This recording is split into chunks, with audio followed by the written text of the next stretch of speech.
നമ്മുടെ ഇന്ത്യയിൽ ലോകത്തിൽ തന്നെ എന്താണ് ബൂമായിക്കൊണ്ടിരിക്കുന്ന ഒരു മേഖലയാണ് എന്ത്, ഏവിയേഷൻ ഇൻഡസ്ട്രി. ഇൻഡസ്ട്രി. ആ അപ്പം ലക്ഷക്കണക്കിന് ആൾക്കാർ ഇന്ത്യയിൽ, കേരളം ഉൾപ്പെടെയുള്ള സ്ഥലത്തു നിന്നാണ് ഫ്ലൈ ചെയ്തുകൊണ്ടിരിക്കുന്നത്.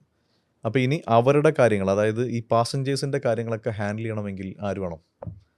എയർപോർട്ടുകളാണ് നമ്മൾ ഒരു വിശ്രമ കേന്ദ്രമായിട്ട് ഉപയോഗിക്കുന്നത്. ഫ്ലൈറ്റിൽ കയറുന്നതിന് മുമ്പ് ബസ് സ്റ്റാൻഡ് ഉപയോഗിക്കുന്ന പോലെ, ബസ്സിൽ കയറുന്നതിന് മുമ്പ് ബസ് സ്റ്റാൻഡാണ് നമ്മൾ വിശ്രമ കേന്ദ്രമായിട്ട് ഉപയോഗിക്കുക. ഇതുപോലെ തന്നെ ഫ്ലൈറ്റിൽ കയറുന്നതിന് മുമ്പ് എയർപോർട്ടാണ് വിശ്രമ കേന്ദ്രമായിട്ട് ഉപയോഗിക്കുന്നത്.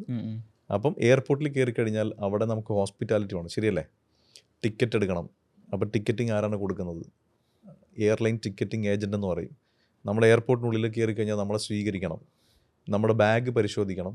നമുക്ക് ചെക്ക് ഇൻ സ്റ്റാഫ് ആണ് ബാഗ് പരിശോധിച്ച് നമുക്ക് ബോർഡിംഗ് പാസ് തരുന്നത്. അതിനുശേഷം നമുക്ക് സെക്യൂരിറ്റി ചെക്കിങ്ങിലേക്ക് പോകുന്നു. ഈ ബാഗിൻ്റെ കാര്യങ്ങളൊക്കെ നോക്കണം. ബാഗേജ് എന്ന് പറയുന്ന ഡിപ്പാർട്ട്മെൻറ്റാണ്. പിന്നെ വിമാനത്തിൻ്റെ ലോഡ് എത്രയാണ് കറക്റ്റായിട്ട് മാനേജ് ചെയ്യണം. അപ്പോൾ ലോഡ് കൺട്രോളർ എന്ന് പറയും. ഇതുപോലെ തന്നെ റാമ്പിൻ്റെ കാര്യങ്ങൾ, ബാഗേജിൻ്റെ കാര്യങ്ങൾ, പിന്നെ ഈ പാസഞ്ചേഴ്സിൻ്റെ മുഴുവൻ കാര്യങ്ങളും ഹാൻഡിൽ ചെയ്യുന്നത് ഓരോ എയർലൈൻസിൻ്റെ സ്റ്റാഫുകളായിരിക്കും. എയർപോർട്ടിൻ്റെ സ്റ്റാഫുണ്ട്. പിന്നീട് നമ്മൾ ഫ്ലൈറ്റിനുള്ളിലേക്ക് കയറി കഴിഞ്ഞാൽ നമ്മളെ സ്വീകരിക്കുന്ന ആളാണ് ഫ്ലൈറ്റ് സ്റ്റീവാർഡ് അല്ലെങ്കിൽ ക്യാബിൻ ക്രൂ എന്നൊക്കെ പറയുന്നത്. ഇതെല്ലാം ഒരു മാനേജീരിയൽ ഏരിയ ആണ്, ശരിയല്ലേ? പാസഞ്ചേഴ്സിനെ ഹാൻഡിൽ ചെയ്യുക, മാനേജ് ചെയ്യുക, അവരുടെ പ്രശ്നങ്ങൾ സോൾവ് ചെയ്യുക, ഇത് കംപ്ലീറ്റ്ലി വരുന്നത് ഒരു മാനേജ്മെൻറ്റ് ഡിപ്പാർട്ട്മെൻ്റ് ആണ്, അല്ലേ? അപ്പോൾ അതുകൊണ്ടാണ് ഇതിന് എയർലൈൻ ആൻഡ് എയർപോർട്ട് മാനേജ്മെൻറ്റ് എന്ന് പറയുന്നത്.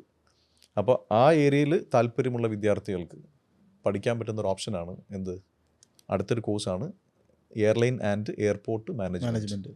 അപ്പോൾ അതിൽ ഡിഗ്രി ആയിട്ടും പഠിക്കാം, ഡിപ്ലോമ ആയിട്ട് പഠിക്കാം, ഇനി എങ്ങനെ വേണമെങ്കിലും നമുക്ക് എടുക്കാൻ പറ്റും. ഇനി നിങ്ങൾക്ക് കോഴ്സ് സംബന്ധമായ സംശയങ്ങളോ കോളേജ് സംബന്ധമായ സംശയങ്ങളോ, ഏതെങ്കിലും എക്സാംസിനെ പറ്റിയിട്ടോ, ഏതെങ്കിലും കോളേജിനെ പറ്റിയിട്ടോ, ഏതെങ്കിലും കോളേജിൻ്റെ ഫീസ് സ്ട്രക്ചറോ എന്തെങ്കിലും അറിയാൻ താല്പര്യമുണ്ടെങ്കിൽ താഴെ കൊടുത്തതിന് കമൻറ്റ് ബോക്സിൽ എന്ത് ചെയ്യാം, രേഖപ്പെടുത്താം. അല്ലാന്നുണ്ടെങ്കിൽ താഴെ കൊടുത്തതിന് നമ്പറിൽ എന്ത് ചെയ്യാം, കോൺടാക്ട് ചെയ്യാം.